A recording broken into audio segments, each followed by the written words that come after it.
Boa tarde a todas e todos. Meu nome é Ibado Santos Silva, eu sou conselheiro do Clube de Engenharia, engenheiro agrônomo, e estou dando aqui as boas-vindas a todas e todos, né?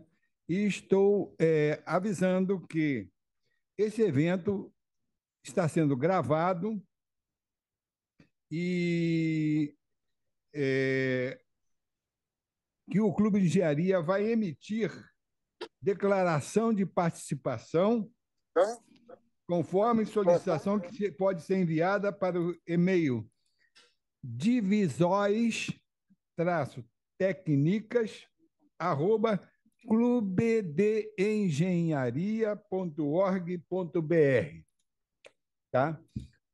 Esse evento está sendo gravado, mas a disponibilização desse endereço vai ser disposto pela secretária Juliana, a quem agradeço antecipadamente, ao Maurício Qualquer coisa eu Esther e a Cristina, tá? agradeço. São aqui do Clube de Engenharia. Agradeço antecipadamente.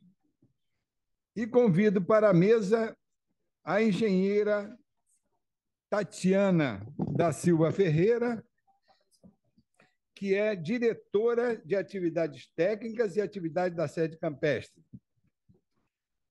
Por favor, Tatiana. Vou falar no microfone lá.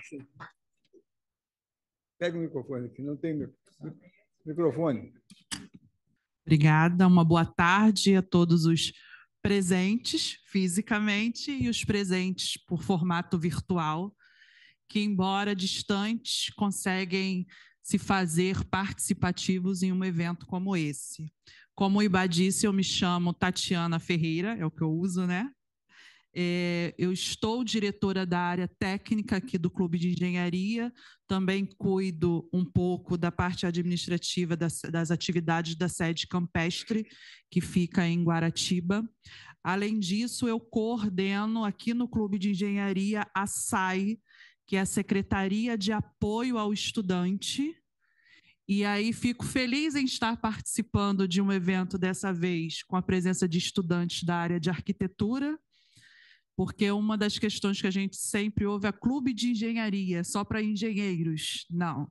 Clube de engenharia também é para os arquitetos, para os geólogos, e a gente fica muito satisfeito quando a gente tem a presença dessa diversidade de carreiras, né? O clube, ele tem sempre a possibilidade de ter eventos técnicos como esse, sejam eles estruturados pelas próprias divisões técnicas que aqui temos, como também temas que a própria sociedade ou profissionais da área trazem para que sejam discutidos aqui. Então, assim como este evento, tivemos recentemente a discussão sobre o plano diretor, tivemos recentemente aí a discussão específica da tirolesa, entre outros eventos que a gente tem essa possibilidade de estar sempre realizando aqui e sempre conta com a presença de todos, são eventos abertos, gratuitos, e o clube sempre tem muita satisfação em receber a todos, tá bom?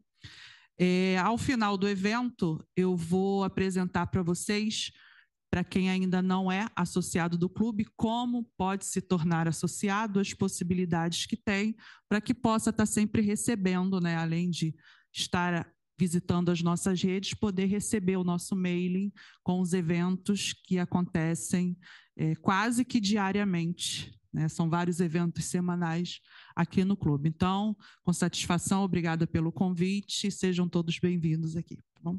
Bom, eu queria convidar para a mesa, então, os dois representantes da Federação Nacional dos Estudantes de Arquitetura, Bia Corbacho e Matheus Pires.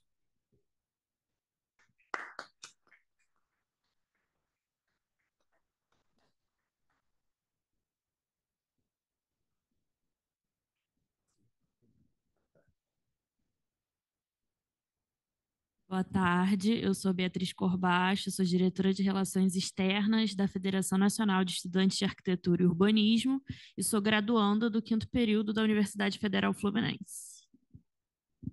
Boa tarde, eu sou o Matheus Pires, eu também sou diretor de Relações Externas da Federação e eu também sou graduando da UF.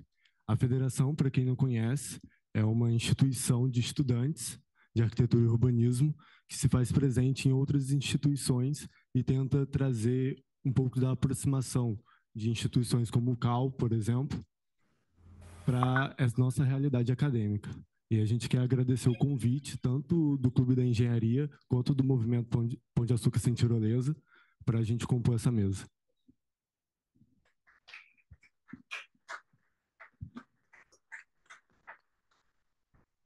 Eu gostaria de chamar, o arquiteto Efim Sluger, que ele é especialista em urbanismo, gestão de projetos públicos e patrimônio. Por favor.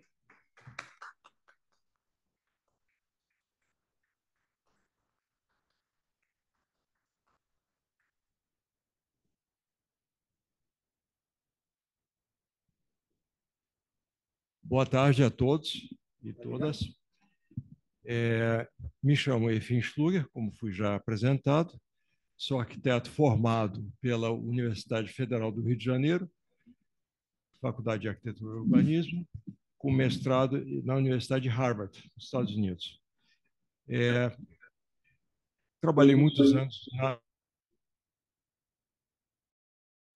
anos na área de habitação popular, nas favelas do Rio e favelas de outros lugares também. E me dediquei nos últimos anos no exterior, trabalhando como membro, integrando equipes do Banco Mundial, do BID e também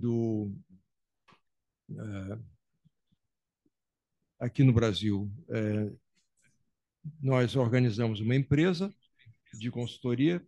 Depois de alguns anos fora, eu voltei, retornei. Nós temos uma empresa de consultoria na área justamente de arquitetura e urbanismo e fizemos, há coisa de 10 anos atrás, um grande simpósio aqui no Clube de Engenharia, faz exatamente 10 anos.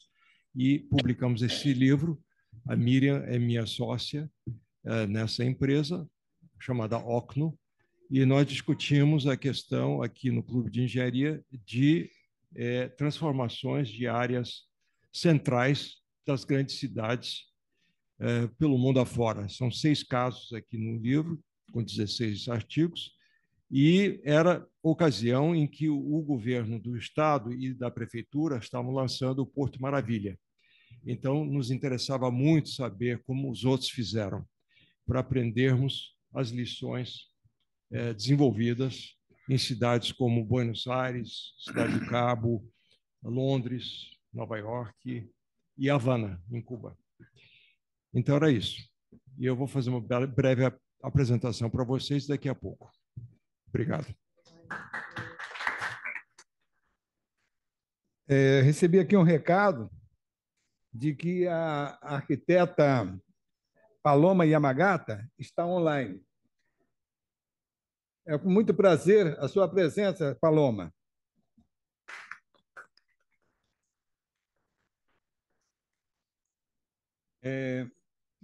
O engenheiro Licínio Machado Rogério, ele é presidente da Federação de Associações de Moradores do Rio de Janeiro.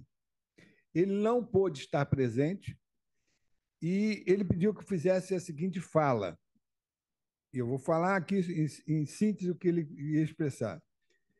É a importância para o Rio de Janeiro de passar para as futuras gerações o risco de perda do patrimônio cultural e natural, tendo em vista que cabe a elas, a futura geração, preservar para as gerações que virão a conservação do patrimônio. Ele não pôde estar presente, eu estou transmitindo. Chamo para a mesa o arquiteto e advogado Sérgio Alvim, do Movimento Pão de Açúcar Sem Tirolesa.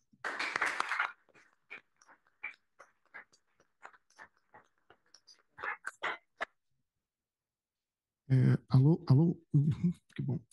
Boa tarde. É importante agradecer mais uma vez a oportunidade que o Clube de Engenharia nos oferece. Aliás, como oferece a toda a cidade e aos cidadãos, historicamente, muito comprometido sempre com o debate, o bom debate e com a democracia. Então, é importante a gente registrar que essa casa centenária permanece mantendo esse princípio fundamental.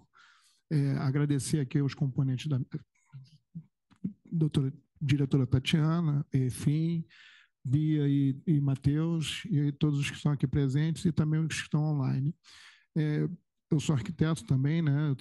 Me formei pela FRJ, trabalhei praticamente 18 anos entre obras, projetos e construções, e depois fui para a área jurídica, e agora estou na área jurídica e a questão do movimento Pão de Açúcar Sem Tirolesa, né, que é uma coisa que está envolvendo muito, não só um bairro, como as pessoas gostam de reduzir às vezes a questão, mas é um assunto que realmente mexe com a cidade toda, que, aliás, tudo deveria ser discutido na cidade, né? Qualquer interferência urbana desse quilate, desse volume, né? Isso tem muito reflexo, né? O EFIM está aqui há muito tempo já nessa estrada, explicando tudo isso. Então, vamos aqui dar a palavra para o EFIM para ele fazer a apresentação. Obrigado. Obrigado.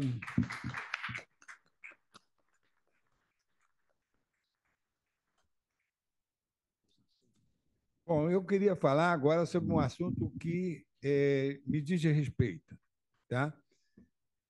Que é a questão de uma área que geralmente passa desapercebida, que faz parte da paisagem do Rio de Janeiro, né? Que é o Parque Estadual da Chacrinha, em Copacabana. Tá? É um parque estadual, é o primeiro parque estadual do estado do Rio de Janeiro. Ele foi criado em abril de 1969. Tá? É um parque oriundo do Brasil Colônia, né? Com plataformas chamada em Portugal de socalcos, né? E que foram erguidas com as mãos dos escravos liberados, digamos assim, que eram os negros de ganho. Esse parque precisa ser preservado, né? Existe um abaixo-assinado que foi entregue para o secretário antigo da Secretaria de Meio Ambiente e não foi tomada providência. Nós precisamos reconstituir o Conselho do Parque Estadual da Chacrinha. Nós precisamos ver a conservação do Parque Estadual da Chacrinha. O Parque Estadual da Chacrinha tem problemas graves, está sendo feito um trabalho muito bom de educação ambiental pela gestora do parque. Desligou? Pela gestora do parque, mas existem problemas e nós precisamos resolver. Em 2019, houve um deslizamento de terra muito forte, né? E deixou pedras soltas dentro do parque. Essas pedras podem rolar, né? Em 2019, dentro do Parque Estadual da Chacrinha, não morreu ninguém, porém, ao lado do Parque Estadual da Chacrinha, morreram 6 pessoas. 3 no lado do Rio Sul e 3 na favela da Babilônia. Então, a gente não pode deixar passar em branco. Dentro do Parque Estadual da Chacrinha existe uma gruta que é chamada... Não é gruta, é uma furna, né?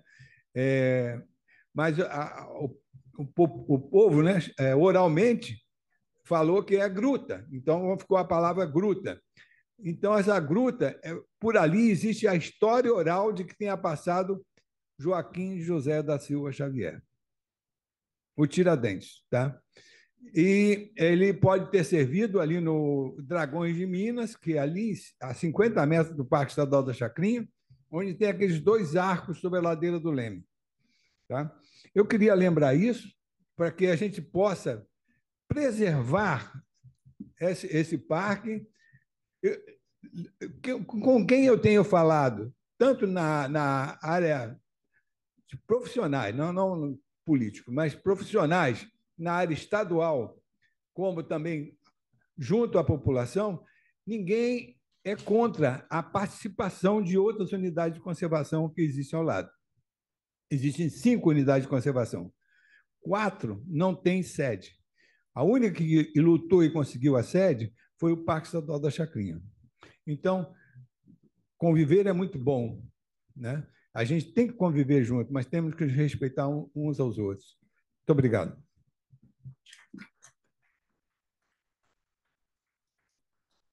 Então, passa a palavra, passa a presidência da mesa para o arquiteto e advogado Sérgio Alvim, né?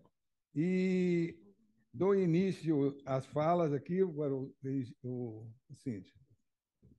Muito obrigado. Eu vou, na verdade, ficar em pé, eu acho mais fácil falar, e eu já vou passando os slides. Você quer vir aqui ao púlpito? Quer vir ao púlpito? Pode ser, pode ser.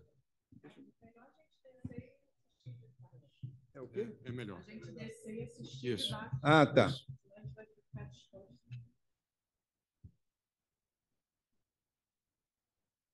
O senhor quer falar daí, do microfone, ou aqui do púlpito? Pode ser aqui, daqui mesmo. Então, o senhor distancia daqui para não Tá dar. bem, tá bem. Então, quero agradecer o convite de estar aqui falando com vocês, conversando sobre um tema candente, que é a questão da preservação do patrimônio nacional e mundial do conjunto que está em risco. E outros patrimônios, né, e a política de zelar por esse patrimônio. Eu fiz uma apresentação muito rápida e muito didática sobre como funciona o UNESCO na atribuição do patrimônio mundial. É um processo longo. Sim, sim. Ah, sim, tá bem, tá bem.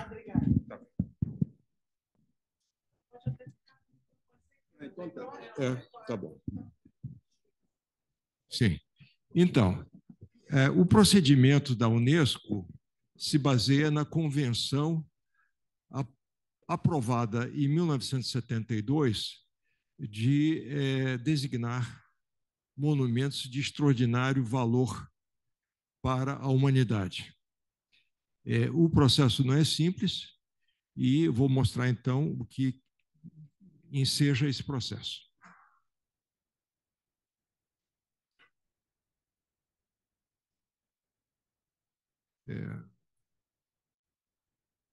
Bom, aqui temos uma vista do Pão de Açúcar. Sim, tudo bem. Uma vista da cidade registrada numa aquarela do arquiteto Geza Heller em 42, vista da paisagem do Pão de Açúcar. Nós vemos ali a Rua Paissandu e a parte do Flamengo e esses morros todos. Para mostrar que o Pão de Açúcar, na verdade, é uma referência histórica. Ele é muita coisa para a cidade, ele não é somente o nosso monumento tombado, mas ele é também um marco que na década de 30, 38, nesse bico de pena do Geza Heller, vocês podem ver que o Pão de Açúcar também era usado como... Pode voltar para a imagem, por favor. Ah, voltou. Isso, tá bem. Ele era usado também como suporte para propaganda. Ali vocês podem ver que está pintado na encosta Goodyear e um fortificante, que daqui eu não consigo ver qual é, mas tudo bem. Era usado para se promover produtos que depois foi proibido. Houve uma portaria municipal que proibia usar os monumentos, os morros, para fazer propaganda de produtos. Então, é um registro histórico, né? Então, a presença do Pão de Açúcar continuada nos dá uma certa identidade carioca e nos dá uma certa segurança. Por exemplo, quando eu vejo uma foto do Graf Zeppelin sobrevoando o Pão de Açúcar é uma coisa muito interessante, porque o Pão de Açúcar mostra que o Graf Zeppelin está no Rio de Janeiro. Caso contrário, ele podia estar em qualquer outra cidade, mas o Pão de Açúcar designa o fato dele estar presente nas nossas, vamos dizer, na nossa cidade. Mesma coisa, tirando uma foto de uma plataforma da Petrobras, vindo de Niterói para o Rio. Quando eu fotografo, eu vejo que já não tem mais o Graf Zeppelin, mas tem uma plataforma da Petrobras e o Pão de Açúcar me revela que estou no Rio. Caso contrário, podia ter sido em qualquer outro lugar.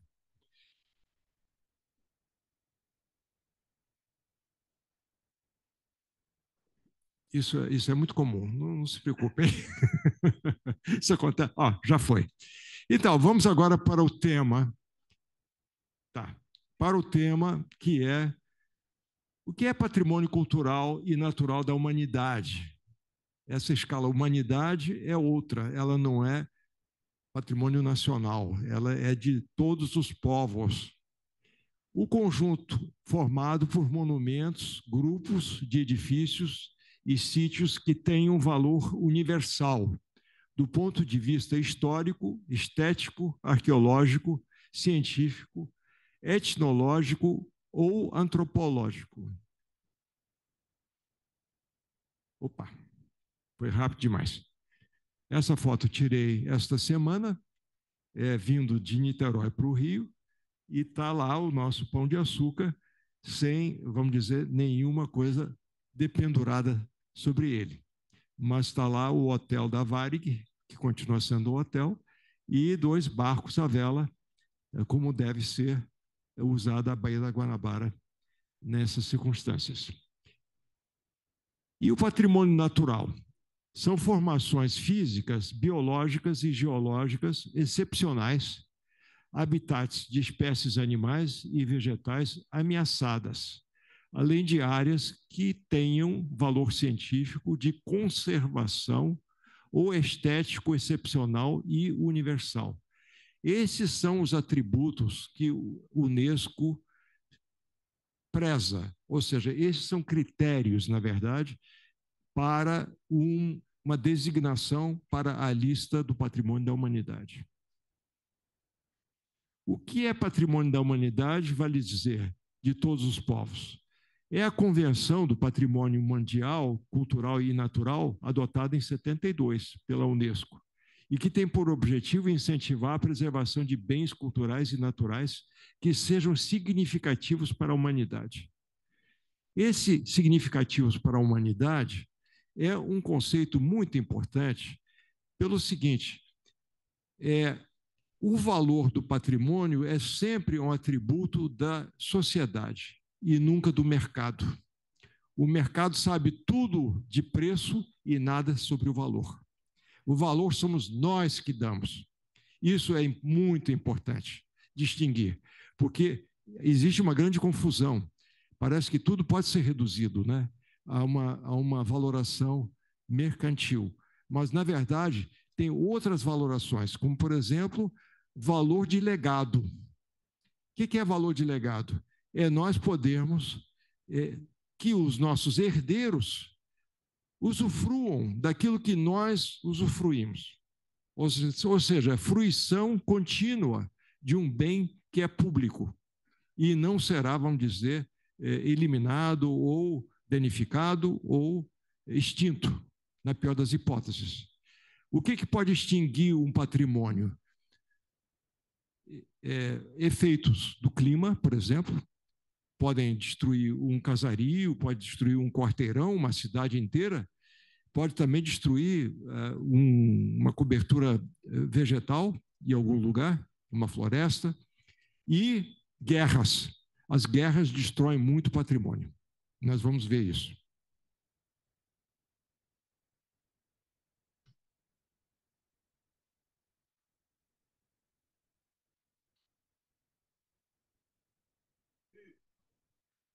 Ok. Como opera o sistema de tombamento ou listagem dos bens de valor excepcional, tanto na categoria de culturais como naturais da humanidade? O Comitê do patrimônio mundial é um esforço internacional de valorização desses bens para que possam ser considerados na lista do patrimônio da humanidade. As candidaturas são submetidas pelos países membros do Unesco para avaliação e aprovação final feita anualmente pelo comitê. O Brasil ratificou a Convenção Mundial de Patrimônio da Unesco em 78. Isso é importante. Quer dizer, a convenção foi aprovada pela Assembleia Geral da ONU e assinada por 22 países em 72. E em 2002, eu estive em Veneza como integrante do grupo do Banco Mundial para a celebração dos 30 anos da convenção. Por que nós estávamos celebrando os 30 anos de convenção? Porque a convenção ela dá uma proteção, dá uma camada de proteção muito importante ao patrimônio. Quando os países não têm meios de assegurar a integridade desse patrimônio, é possível fazer campanhas. Dos países, em geral, países grandes, existem verbas do próprio orçamento da nação que vão apoiar todo tipo de manutenção corretiva, manutenção reparadora e salvaguarda, sobretudo salvaguarda, porque a destruição pode ser feita também por atos, vamos dizer, dos próprios prefeitos da cidade. Achar que um palácio está velho e está caindo e vou fazer um shopping em cima desse terreno e ignorar o atributo de que ele está listado e não pode ser tocado até que haja uma liberação daquele ativo, vamos dizer assim. Então, o comitê ele se debruça anualmente e quando o Unesco tem algum problema, eles convocam uma equipe de técnicos do ICOMOS. O Unesco não tem equipe própria para fazer a avaliação técnica pormenorizada e convoca ICOMOS para constituir essa comissão, que é enviada ao país, à cidade ou ao sítio, e vão lavrar o relatório que, afinal, a direção do Unesco vai se debruçar para saber se vai permanecer na lista do patrimônio ou vai entrar na lista do patrimônio em risco. Em 2015, quantos são os monumentos e sítios na lista da Unesco? Em 2015, havia 1.031 sítios, localizados em 163 países, que integram a lista de Patrimônio Mundial da Humanidade. E esses são, vamos dizer, os totais naquele ano. O que acontece quando o Patrimônio da Humanidade é aprovado e listado pela Unesco é descaracterizado, destruído em parte ou em sua totalidade? Uma comissão de técnicos especialistas do ICOMOS é enviada para avaliar as condições de salvaguarda e preservação desses bens ameaçados. Seu relatório final é entregue à Unesco para decisão a nível político, ou seja, a interlocução com um país membro não é feito pelo ICOMOS, e sim pelo Unesco. Se o país não tiver condições, ou seja, a negligência do monumento se deveu ao fato de não ter mantido as condições ideais, o Unesco vai procurar meios financeiros para ajudar ao país a recuperar as perdas. Em 2023, ou seja, este ano, 53 sítios da lista citada anteriormente entraram na lista de Patrimônio da Humanidade em risco. Ou seja, 53 de 1.031 não é uma grande coisa, é 5% apenas. Ou seja, 95 estão em boa ordem.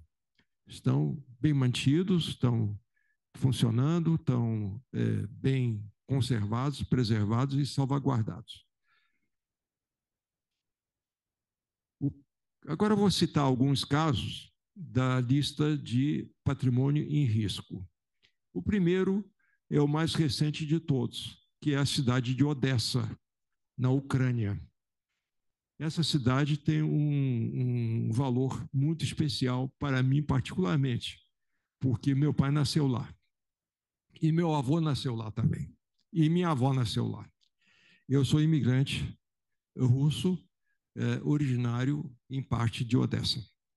A Odessa foi bombardeada, né? E, infelizmente, encontra-se hoje em estado degradado, com bairros parcialmente destruídos pelos ataques aéreos durante essa guerra em curso. Aqui vemos uma imagem do interior da catedral, e ela realmente foi atingida em cheio por um drone daqueles, né? um teleguiado. E vocês podem ver que as pessoas já estão limpando e tentando, vamos dizer, dar uma certa ordem, né? Depois que sofreu esse bombardeio. Então, a catedral era muito importante, eu acho que o próprio Zelensky foi lá visitar para ver os danos causados. Evidentemente que ele não vai reconstruir agora, porque poderá vir uma outra, num outro ataque, né? E vai ter que esperar um pouquinho, né? Machu Picchu, em Cusco, o santuário situado num dos montes da Cordilheira de Andes. Ele é o principal destino turístico do Peru. O Machu Picchu atrai como portal de entrada a milhares de turistas que vão visitar o país. Muitos deles vão ao Machu Picchu, que é uma viagem à parte, né?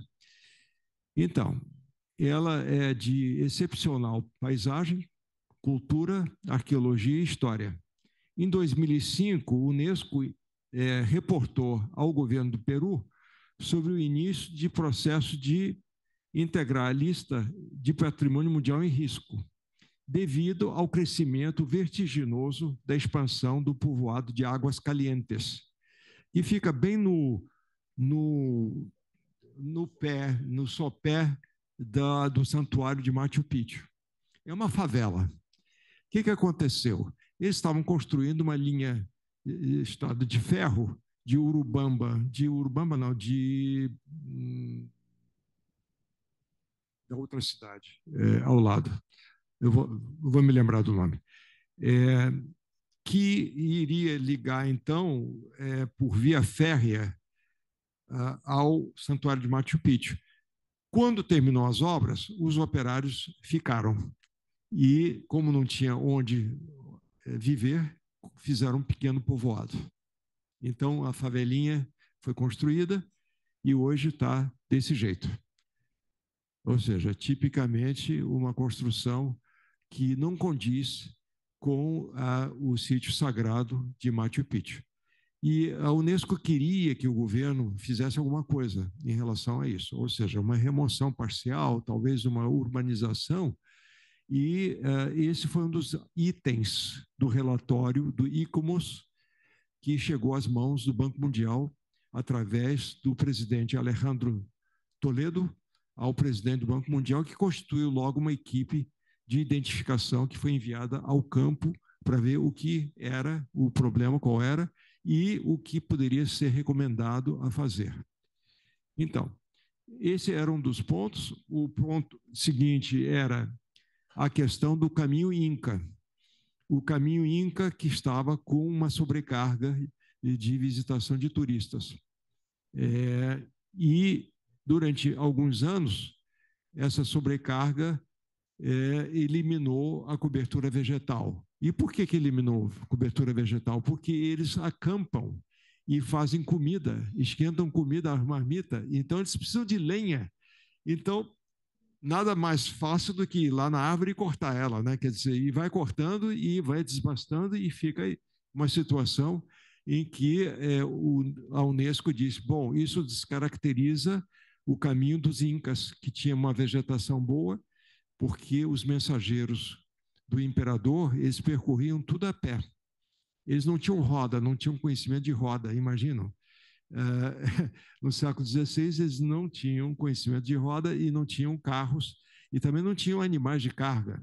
O animal maior nos Andes é o llama e tem animais menores até, que não servem para fazer transporte. Então, haviam os corredores e um sistema todo de mensageiros que corriam de um lado para o outro do Império. E o Império era muito longo, porque ele se estendia de Colômbia até o Chile. E sempre pelo topo, nunca pelos vales. Porque como chove muito e enlameia tudo, era muito mais fácil para eles correr no seco, garantido a boa, vamos dizer, velocidade de mensagem chegar onde devia. Em Quechua é Capanham, que é o caminho Inca. Esse é o Capanham principal. O que aconteceu quando o Unesco decretou que não podia ter mais do que 1.000 por dia a atravessar nesse caminho? Os arqueólogos do Instituto Nacional da Cultura foram logo à pesquisa arqueológica para descobrir um outro caminho Inca, um pouco mais longo, mas que podia suprir as agências de turismo que estavam com o problema de que os turistas queriam fazer esse trajeto, mas não podiam devido à capacidade de carga limitada deste caminho primeiro. Então, eu quero dizer o seguinte, que o patrimônio bem conservado, ele não é um problema, ele é a solução.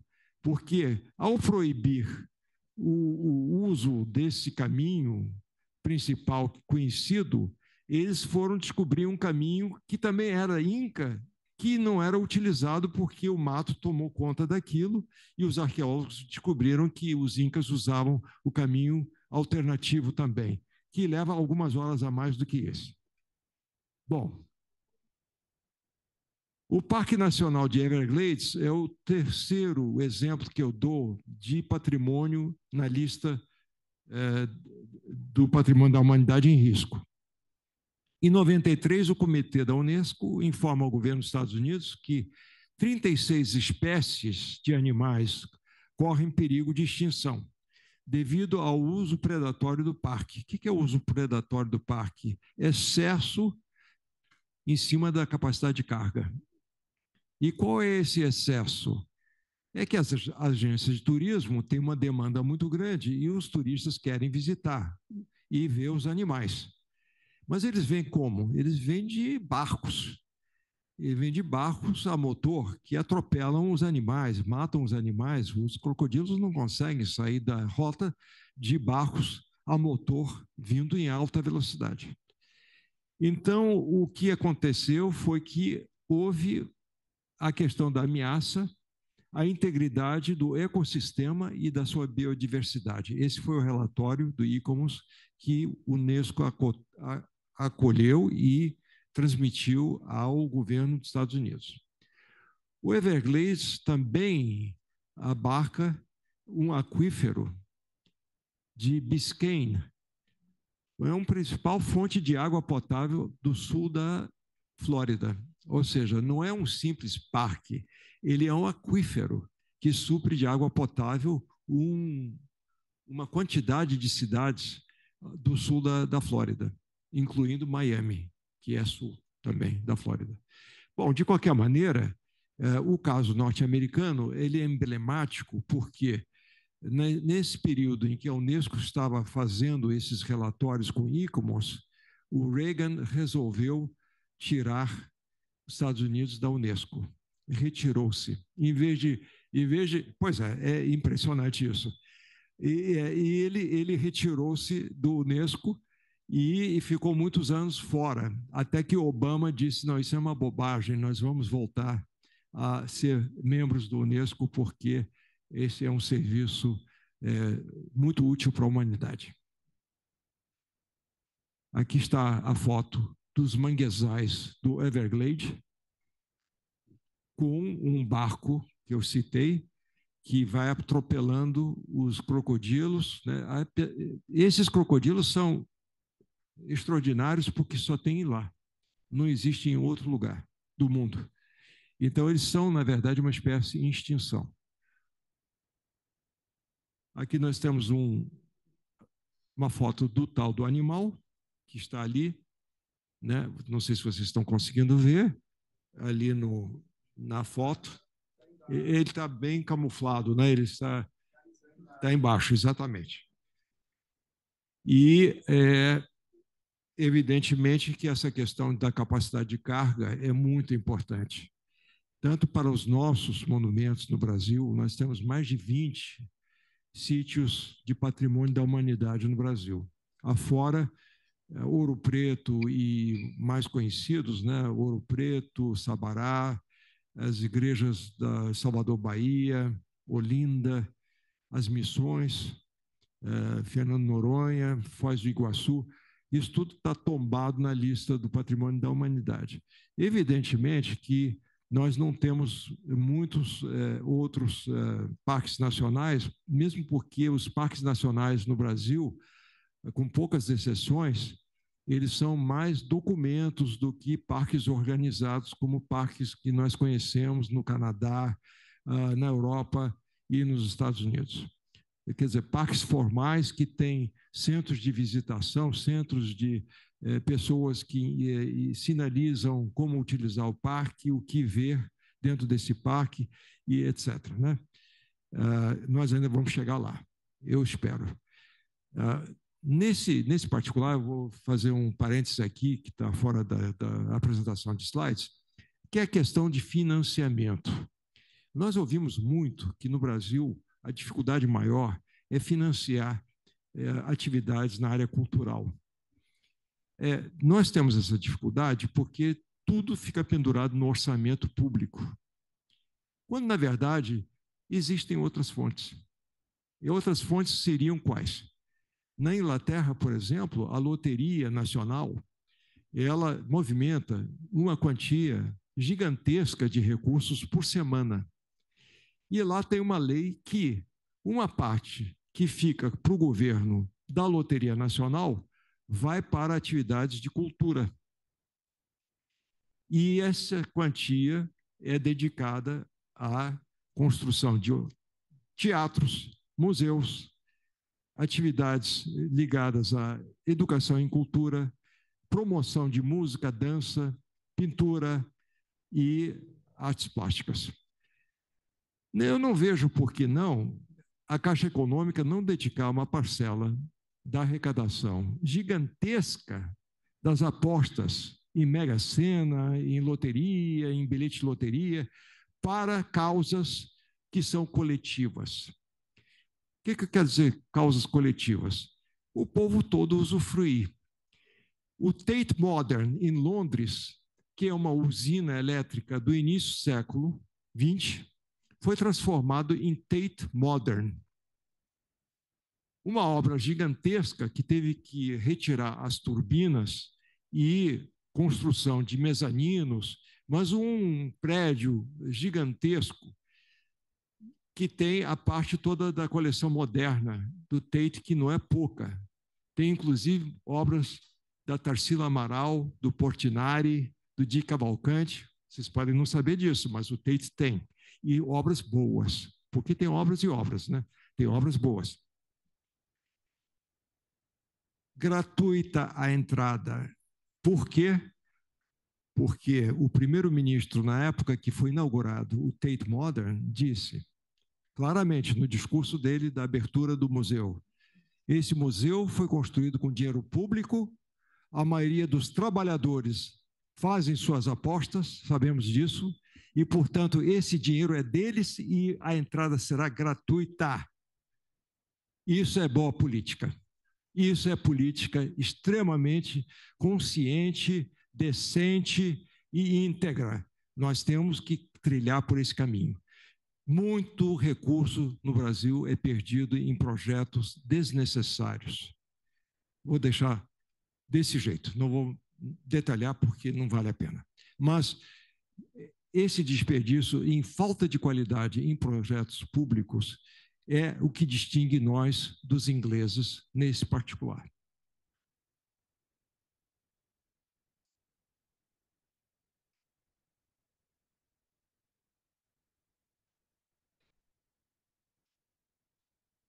Eu peguei isso na página de vocês. É um desenho, acho que foi uma criança que fez, ou um grupo de... foi a Joana? Joana. Ah, Joana Raman. Ah, que legal. Eu gostei muito. Eu gostei pela simplicidade do traço e pela mensagem muito clara que ela está na Austrália, e enviou de lá, foi? Ah, que legal. Que legal. Então, diz aqui, pão de açúcar sem tirolesa. É pão de açúcar com natureza. Simples e direto.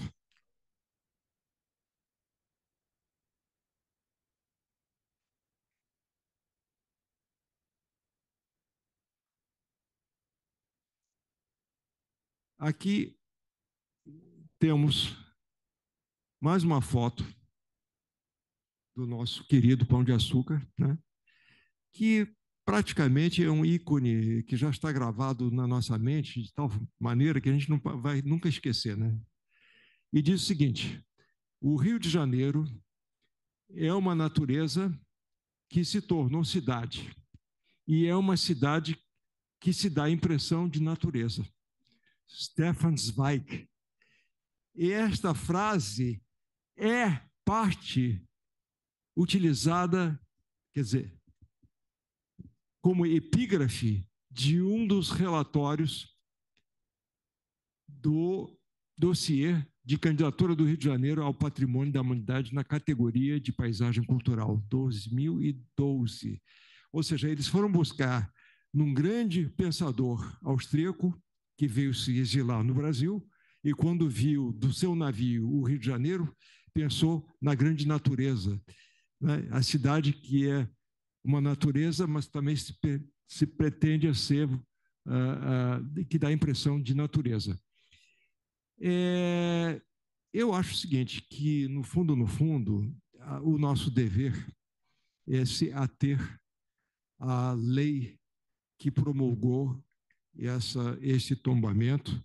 O tombamento, por sinal, é um termo português, porque a Torre de Tombo, onde estão os livros da lista dos bens portugueses para serem preservados. Nós não temos a Torre de tombamento, Torre de Belém, né, onde estão os livros, mas, no entanto, a gente continua usando esse termo. O termo é muito dúbio, né, porque tombamento em português parece que você vai destruir, né, vai tombar a coisa. E justamente ao contrário. Você está querendo que no tombamento você consiga preservar o seu bem patrimonial.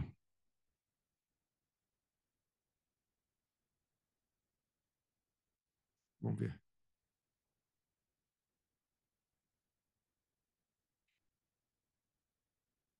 Eu acho que foi o último. Bom, eu deixo por aqui, abrindo a sessão para perguntas, porque deverão ter muitas, né? E eu agradeço a atenção de vocês. Esta apresentação foi simplesmente para nos alertar como funciona a Unesco, como é que funciona a lista do Patrimônio da Humanidade, e eu acho que ficou bastante claro o procedimento todo, e nós estamos agora vendo que há vários sítios e monumentos nossos que estão correndo o risco. Então, eu quero que vocês discutam isso abertamente.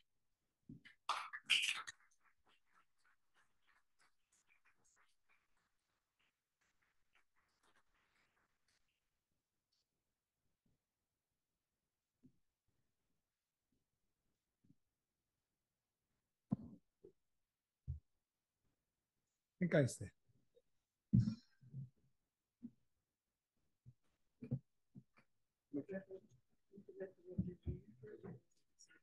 Fala aqui.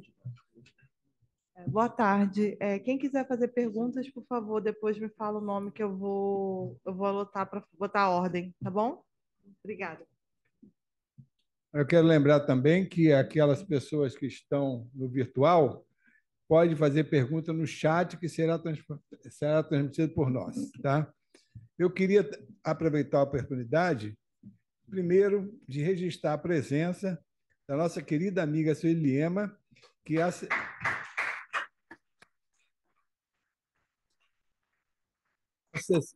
assessora do deputado federal Raimon, né, que foi presidente da Comissão de Cultura da Câmara de Vereadores. Tá? Eu queria também agradecer ao Michel, pedir desculpa, Michel, porque, na verdade, o que aconteceu foi um erro meu, né? Eu não percebi, eu fiquei tão contente de mandar a imagem, que eu não prestei atenção na imagem e saiu a imagem do Corcovado. Então, foi um trabalho imenso e, no fim de semana, nós conseguimos tirar lá. Houve um problema também, que daí não saiu quem ia falar e tudo. Eu queria pedir desculpas àquelas pessoas que não entenderam o que aconteceu, né? Foi um erro meu, né? Mas foi um erro involuntário, tá? Então, queria saber. Espera aí, Esther saiu. Eu queria saber, então, a ordem das perguntas aí, Esther.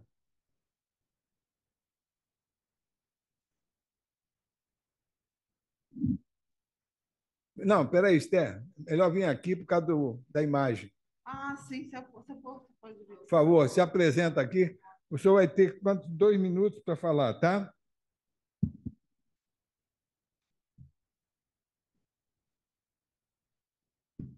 O senhor se apresenta aqui, por favor.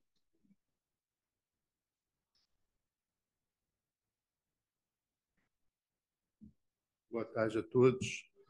Está dando para ouvir? Nunca foi tão difícil fazer uma pergunta para mim. Eu sou tímido. Se eu soubesse, eu nem faria pergunta. Mas eu não poderia perder a oportunidade, primeiro, de dar parabéns ao professor Effing. Meu nome é Jorge Antônio Barros, sou jornalista, e dar parabéns a ele por, com essa palestra, nos apontar para o risco grave que o Pão de Açúcar está correndo.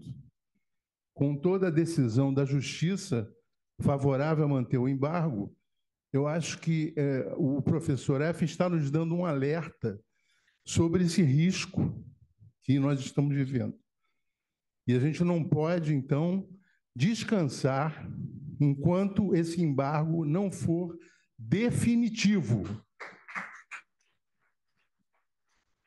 Eu acho que não é só uma questão do movimento Pão de Açúcar Sem Tirolesa, do qual eu não faço parte diretamente, é bom que se esclareça, né?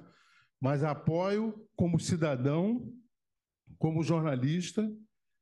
Eu acho que esse movimento é muito importante e acho que a sociedade do Rio de Janeiro deveria notar o risco que nós estamos correndo.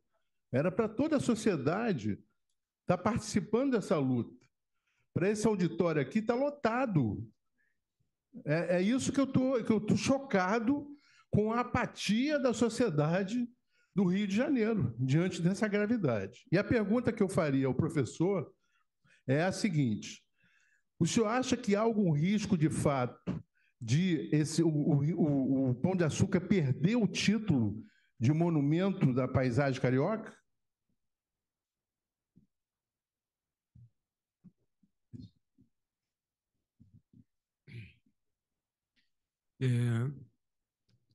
A pergunta é difícil de responder, porque tem variáveis em jogo que são complexos. As variáveis são complexas. A Unesco não vai tomar iniciativa, a não ser que existe a iminência desta obra ser reiniciada.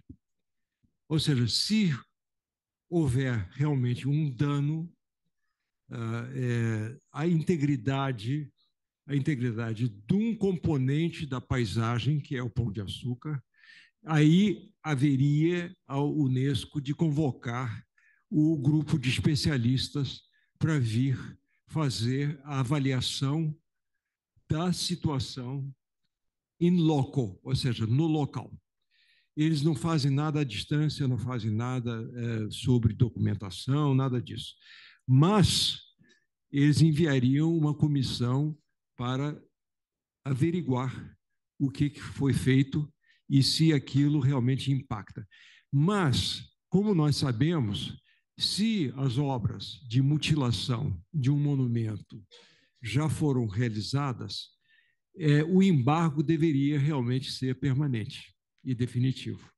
Ele, na verdade, não tem como repor os tais dos 160 metros cúbicos de rocha retirados. É ilegal, exatamente. O termo é esse. Há uma ilegalidade no processo que vai ser muito difícil os promotores desse, não somente tirolesa, mas também no Morro da Urca, a expansão de áreas que não justificam se colocar uma função daquelas no topo do morro. A nossa legislação urbanística proíbe isso. Isso é muito claro, muito claro. Não precisava nem do Unesco, nem de patrimônio nenhum. Nós não permitimos o topo do morro ser ocupado. Então, Jorge, eu acho a sua pergunta muito procedente. Ela é um tema que deveria, nos jornais, ser debatida com maior intensidade e com maior decisão, porque, uma vez perdido um monumento como o Pão de Açúcar, nós não temos a volta. E isso abre portas para outros serem também objetos de tirolesas, sem dúvida.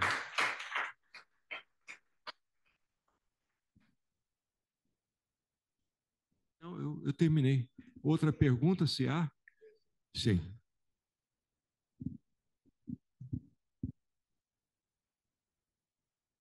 Ali mesmo.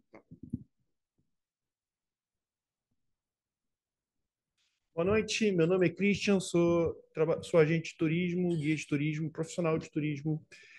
Eu frequento o Pão de Açúcar há pelo menos 25 anos que eu vou lá, pelo menos a cada 15 dias. Né? Eu fui lá no sábado, eu vou voltar lá amanhã. Quem aqui nessa sala foi lá nos últimos 2 meses? Levanta a mão. Quem aqui foi lá nos últimos 6 meses? Quem aqui foi lá nos últimos anos? Tá. Se o senhor quiser ir lá amanhã comigo, está convidado.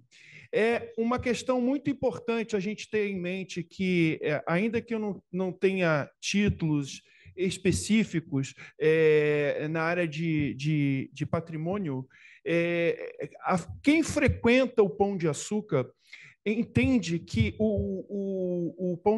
a tirolesa está dentro de um contexto mais amplo e que gentrifica o espaço. Eles não só têm o monopólio do transporte, eles controlam, quando é de interesse deles, quantas pessoas cabem no bondinho para poder vender a parte da tarde mais cara, para criar esse desejo, para criar a possibilidade de você poder comprar um combo. Vocês acham que eles vão vender a tirolesa? Compra R$100? Não. Eles não vão vender a tirolesa. Eles vão vender um bilhete. Eu estou aqui, é uma análise que eu estou oferecendo para vocês, uma análise inteligente de quem frequenta aquilo lá. Eles vão vender um bilhete que vai te dar direito a passar por todas as filas e ainda ganhar uma tirolesa, se quiser. Entendeu? Então, assim, o Pão de Açúcar está sob um ataque da especulação imobiliária. E a raiz de todo esse mal, no nosso entendimento, é a falta de uma concessão. Porque, sinceramente, se houvesse uma concessão e não apenas um direito de transporte, pois não, e é apenas um direito de transporte, e a empresa conseguisse colocar dentro da concessão a possibilidade de colocar uma tirolesa, eu podia não gostar disso, mas eu ia tirar meu chapéu, sabe? Porque isso está acontecendo debaixo de uma grande ilegalidade há 100 anos. Eles não têm uma concessão, não tem TCU, tem nada. Acho que se bobear não tem nem defesa do consumidor. Perfeito. E eu queria que o senhor fizesse um comentário. Seria a questão ambiental, geológica, só um segundo, poluição sonora, seria realmente o nosso melhor argumento? Não seria a questão da falta de concessão a raiz do problema, e essa nos permitiria lutar pelo Pão de Açúcar, mesmo se, caso essa tirolesa fosse aprovada. A gente lutar pela existência de uma concessão. Oi? Essa é uma questão complexa, de novo. Não tem nada de simples aqui, né, como resposta. Eu acho que a Sônia Rabelo, que tem escrito bons ensaios em relação ao Pão de Açúcar, ela tem abordado esse aspecto jurídico legal. Não é minha especialidade, mas eu acho que você tem um ponto ali interessante. Porque, no fundo, o concessionário ele é um monopolista. Ele explora uma linha que ele não está competindo com ninguém desde o início. E essa concessão, segundo a Sônia Rabelo, ela, na verdade, virou outra coisa já. Porque como ele fez benfeitorias na década de 70, início 70, mudou os carrinhos, os bondes mudaram de tecnologia. Ele investiu nisso. Então, ele ganhou algum direito, talvez o Sérgio pode me explicar melhor isso, né? Como é que se processa isso, mas ele, na verdade, fincou o pé lá. Ele vai ter que ser ressarcido pelo investimento que ele fez. Agora ele está tentando dar um outro salto, como você apontou, né, com clareza. Ele está querendo, na verdade, expandir seu negócio para abarcar outras coisas também, né? E ele está operando sem nenhuma licitação pública, com nenhum concorrente que possa aparecer no horizonte. Ou seja, ele está, na verdade, apressando que haja um fato concreto concluído para que ele possa regularizar uma ilegalidade. Esse é o ponto, talvez, seja mais crucial dessa questão toda. Há uma ilegalidade jurídica clara que, por vezes, eu tenho visto isso em outros países também, vai ser regularizado a posteriori. Inclusive, construções que não deveriam estar no topo do morro, elas vão no master plan ser todas elas passar um crivo por ali, regularizando a situação. Ou seja, vamos passar limpo, o que era irregular e ilegal passa a ser regular. Isso compete a pessoas com um calibre da Sônia Rabelo de debruçar e debater isso. Mas é evidente que teria que ter audiências públicas para isso, né? E teria que ter outros técnicos muito capacitados nessa área. Eu não sou pessoa dessa área. Eu sou urbanista, eu sei dos impactos de investimentos feitos em áreas de grande atração que se valorizam por um lado e desvalorizam por outro. Os moradores da Urca, evidentemente, são contra isso, porque isso tudo vai retirar a paz e tranquilidade de morar na Urca. Isso daqui nós sabemos bem. E a questão toda que se coloca também pelo lado urbanístico é a questão da capacidade de carga. Quantos mais ônibus de turismo podem chegar até a estação para subir? Vai diminuir, professor. Vai diminuir? Peraí. Desculpa. Tá. Então, depois vocês falam, vocês conversam. Essa é uma questão que eu coloco, eu não tenho resposta para ela. Eu simplesmente acho o seguinte, que em termos, vamos dizer, até respeitando a questão da descarbonização das cidades que nós estamos hoje enfrentando, será que é razoável a gente ter tantos ônibus diesel passando por bairros residenciais? Que impacto que causam à saúde das crianças, dos idosos, de todos da população? Isso chama-se claramente em economia de uma externalidade negativa. Alguém tomou precaução em relação a isso? Quer dizer, a grande questão é essa. vai piorar a vida da população. Alguém calibrou esse estudo de custo-benefício do projeto em relação a essa perda? O concessionário, em algum momento no seu contrato, tem alguma obrigação com esse lado, vamos dizer, dos impactos sobre a vida da população, não somente da Urca, mas também Botafogo, Leme, etc., porque o ARC, na verdade, ele vai cobrir esses bairros todos, ele não está limitado somente à Urca.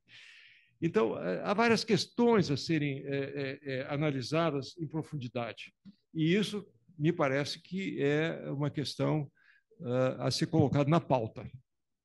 Sérgio, pode completar essa questão legal? Vamos lá. Primeira coisa, a gente podia lembrar o seguinte: a concessão foi em 1909, né? Ela foi por 30 anos, renovada em 1939, renovada novamente por mais 30 anos e vencendo em 29 de maio de 1969. Então, salvo qualquer nova licitação, que nós não temos conhecimento de publicidade dessa licitação, eles estão lá desde 1999 sem um contrato de licitação regular e válido. Né? O senhor comentou a troca dos bondes e como se fosse uma possibilidade de eles requererem uma indenização pelas melhorias, mas de fato não. Na concessão de 1969 era obrigatório, era um dos itens do contrato, a obrigatoriedade deles de duplicarem a linha. Então, tem alguns detalhes que simplesmente eles colocam como marketing deles e que não é, por exemplo, eles falam sobre reflorestamento, que trabalharam muito nisso, que fizeram... Está dentro do contrato da concessão desde 1909, gente. A obrigatoriedade deles manterem as matas. Então, eles não estão fazendo, eles não fazem nenhum favor. É uma obrigação contratual. E que eles não cumpriram durante décadas, porque ficou lá o capim colonial invasor e uma série de coisas, né? Então, tem essa questão. E outra é realmente que o Christian coloca a questão da concessão. Desculpa. A concessão original, e que estava mantida e está mantida até essa última extinção, é de transporte. Não é nenhuma outra coisa, não é turismo, nada. Então, a discussão deles é essa. Eles não têm uma concessão. O uso deles não está bem claro até hoje, a questão da expansão também, porque lá em cima eles fazem várias expansões, é o que vulgarmente nós arquitetos a gente sempre fala, né? É um puxadinho e tal, e de puxadinho em puxadinho eles ampliaram imensamente a área construída deles sob uma ocupação originária, e isso nunca foi discutido. E aí corre-se o risco, exatamente, é como a gente sempre diz, que a tirolesa não é o detalhe, a tirolesa aliás, não é mais nem a ponta do iceberg. É um cubinho de gelo, né, no nada. Porque o que tem por trás dessa história é muito mais grave, muito mais delicada e tem implicações muito maiores na questão não só social, econômica, de turismo, que o Christian trabalha muito bem, e ambiental e todas. Então, isso daí daqui a pouco eu continuo na explicação. Esther?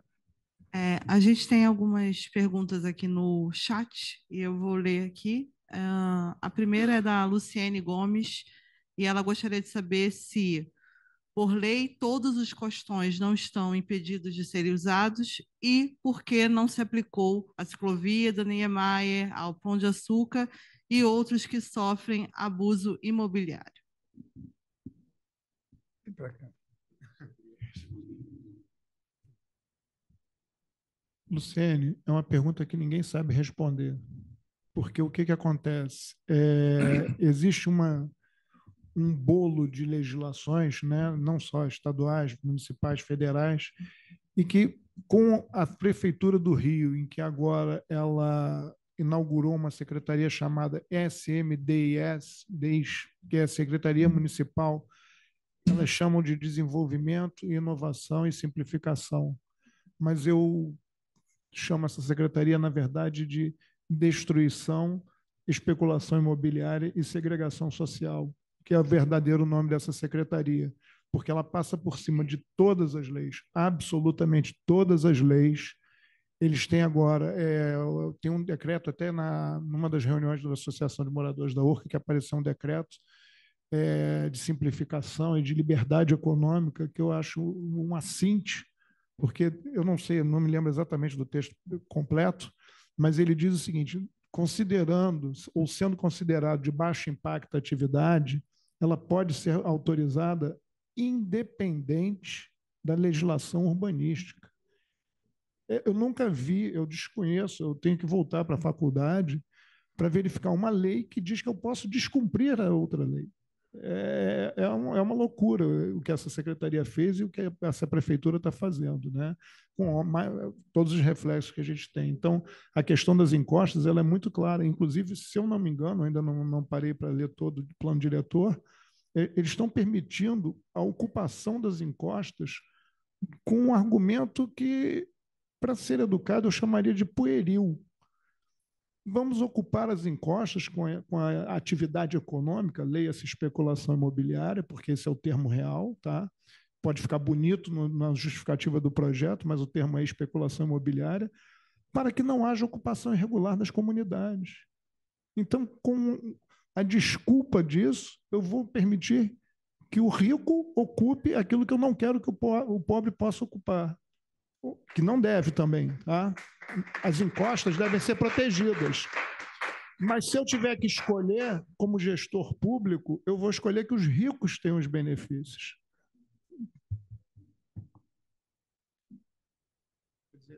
Não eu, estou dizendo o prefeito, tá, gente?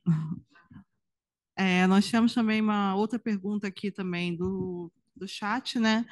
A Rosângela Gelli, perdão, Rosângela, por se estiver lendo o sobrenome dela errado. Gostaria de perguntar qual seria o caminho para levar ao conhecimento do Unesco, ICOMOS, as questões de ameaça aos bens tombados. A pressão externa funciona normalmente mais que a interna. É uma excelente questão. O procedimento com a Unesco ele é sempre oficial. Nós temos representantes do Brasil nos grandes órgãos da ONU, né? A Unesco sendo um órgão da ONU, como o Banco Mundial também é um órgão da ONU, temos o diretor brasileiro lá. O procedimento, na verdade, ele é todo levado por canais oficiais. Ele, na verdade, não pode ser, não tem atalhos.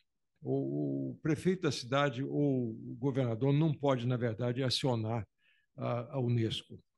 Ele tem que vir por um canal de representação que passe por esses caminhos para ter a autenticidade do pleito.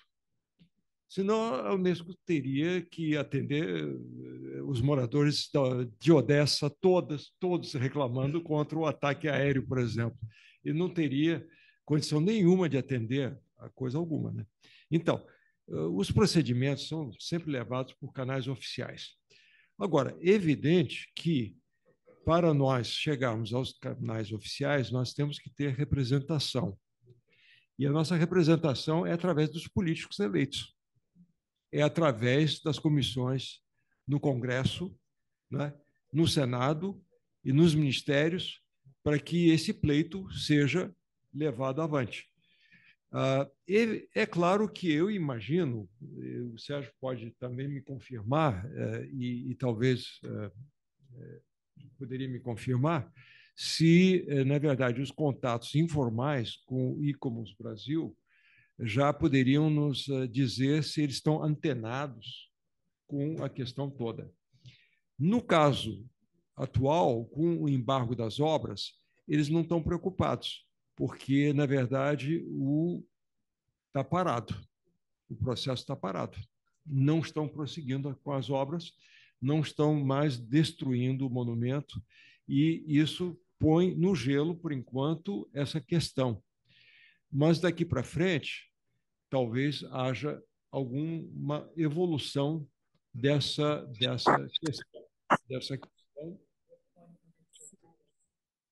questão com relação ao embargo das obras.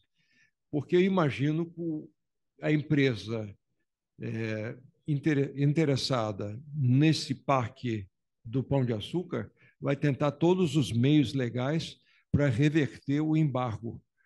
E isso é um procedimento no Brasil muito longo, não é? E que nós vamos ter que ver a questão como é que vai parar esse procedimento todo. Nós sabemos que é um processo muito difícil, né? Quer dizer, vai haver um recurso e daqui a alguns meses, provavelmente, vão se reunir de novo os juízes, né, para rever o caso, com novos advogados envolvidos na defesa e do outro lado, daqueles que querem ver o embargo definitivo. E eu não saberia prognosticar nada disso, mas eu posso afirmar que não é um procedimento simples, porque para chegar à Unesco, a pergunta da Rosângela original é como que a gente ativa a Unesco para justamente ela colocar na lista de monumentos em risco. Isso vai depender muito dos andamentos aqui no Brasil, deste caso, que está sendo contemplado algumas semanas atrás. Houve confirmação, né, do tribunal de que o embargo continuaria. Era só isso que eu teria que dizer nesse momento. Eu não sou muito bom em prognosticar nada, porque, como técnico, eu me valho somente por dados que eu posso confiar. Eu não posso dizer o que eu penso, mas eu tenho que dizer o que eu sei. Era isso. Bom, você vai falar agora, estou sem o papel, seria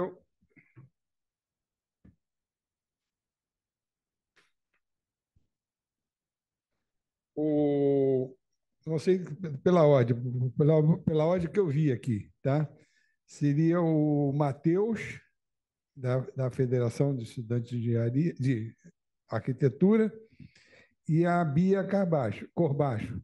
Porém, eu tenho aqui uma informação que veio do Ministério de Relações Exteriores sobre o assunto, que a Suliema rapidamente pode falar rapidamente, porque nós estamos em cima do horário. Pode ser?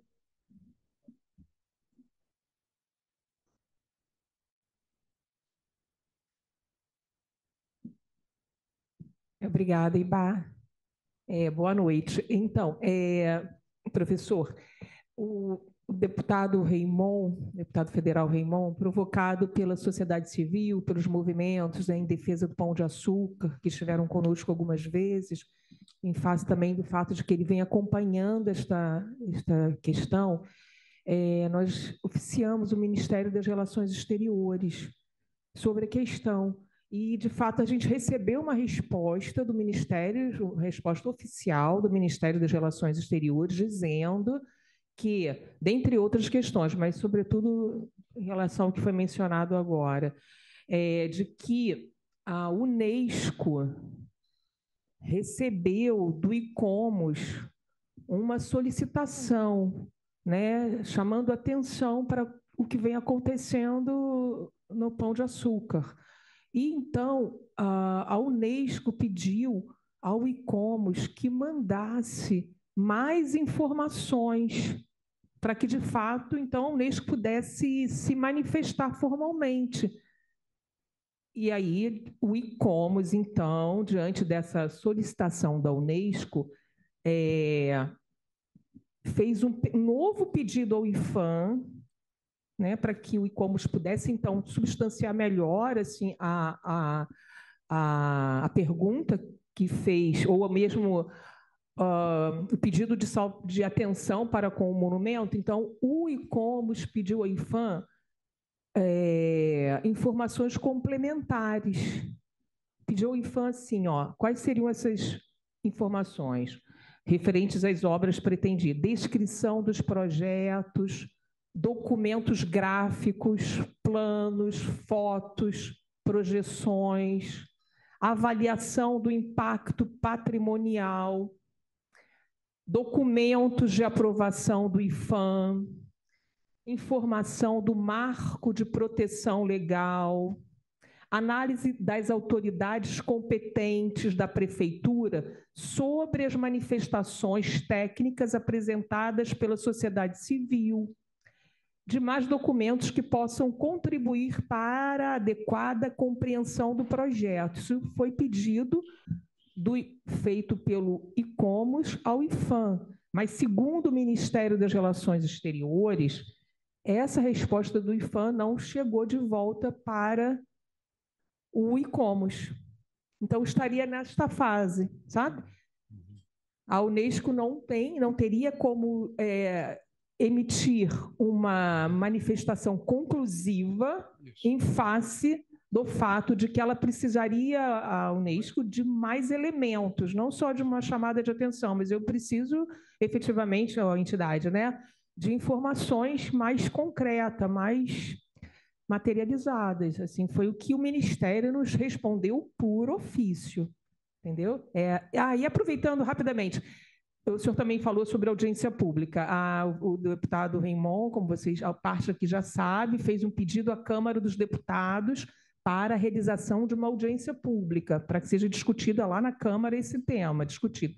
E, de fato, foi aprovada a audiência pública. Resta-nos agora, em conjunto com a sociedade civil, organizar esta audiência pública, de modo que a gente possa fazer uma mesa representativa e com efeitos, né, importantes para a preservação do patrimônio. Tá bom? Obrigada.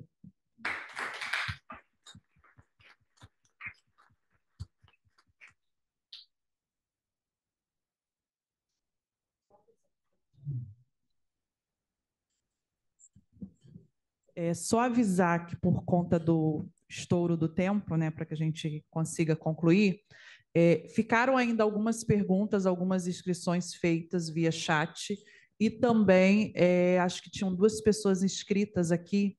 Então, a gente vai encerrar esse ponto, porque a gente ainda tem algumas apresentações para serem feitas pela mesa, e aí depois a gente vai encaminhar essas respostas via e-mail para os que se inscreveram no evento, depois que consultar o professor para que ele possa responder as perguntas, tá bom? Eu também queria, só um instantinho, eu só queria relembrar o seguinte: aqueles que desejarem o certificado, como é que chama, de presença, tem um e-mail disponível no chat, tá? divisões-técnicas@clubedeengenharia.org.br. Matheus, né? Isso.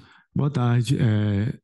Eu quero dizer que, em nome da FENEA, a gente continua apoiando o movimento Pão de Açúcar Sem Tirolesa, e a gente vem comentar sobre um ensino da arquitetura que é muito voltado para a estética, e ele é pouco estudado a paisagem, o significado dela para o urbanismo e para a cidade em si. É um ensino voltado para formar arquitetos estrelas, como a gente pode ver na nossa cidade do Rio de Janeiro, e pouco voltado para conservar e conhecer a paisagem como ela está presente no nosso cotidiano. Eu tinha uma pergunta para você, que essa apatia, talvez, dos arquitetos e urbanistas pelo assunto esteja correlacionado com a falta de estudo da paisagem nos cursos de arquitetura e urbanismo? Boa pergunta, Matheus. Eu acho que sim. Eu acho que nós tivemos uma formação de arquitetos muito compartimentalizada. Ou seja, quando você vai ver o curso de arquitetura a nível de mestrado, sobretudo lá fora, tanto na França como na Inglaterra, como nos Estados Unidos, eu conheço porque dei palestras em todas essas universidades. Você vê claramente que o aluno que quer se especializar em paisagismo e urbanismo, ou seja, em parques públicos, espaços, jardins, essa coisa toda, ele vai tomar aula de botânica, ele vai tomar aulas de meio ambiente em outras faculdades, e essa ramificação é muito difícil no Brasil.